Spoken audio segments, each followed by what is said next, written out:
Welcome to the Banker Lamp. Please enjoy the video. In this video, I will explain how to change Jaguar F-Pace wiper blades. First, ensure your vehicle's ignition is completely off for safety. Next, we'll put the wipers into service mode. To do this, turn the ignition on, then immediately off. Within a few seconds, press and hold the wash wipe control stalk in its lowest position. The wiper arms will then move to an upright service position, making them accessible for replacement.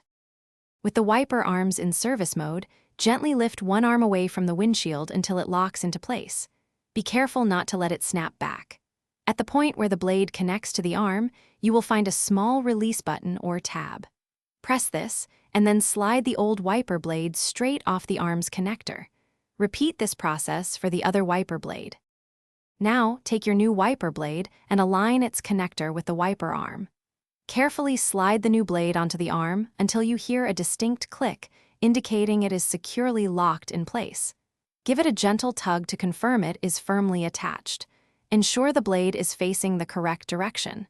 Repeat this step for the second wiper blade. Once both new wiper blades are installed, gently lower the wiper arms back onto the windshield. To take the wipers out of service mode, simply turn your vehicle's ignition on and then off again. The wipers will return to their parked position. Finally, test your new blades with a quick spray of washer fluid to ensure they provide clear, streak-free visibility. Thanks for watching. If this was helpful, leave a like and consider subscribing. See you next time.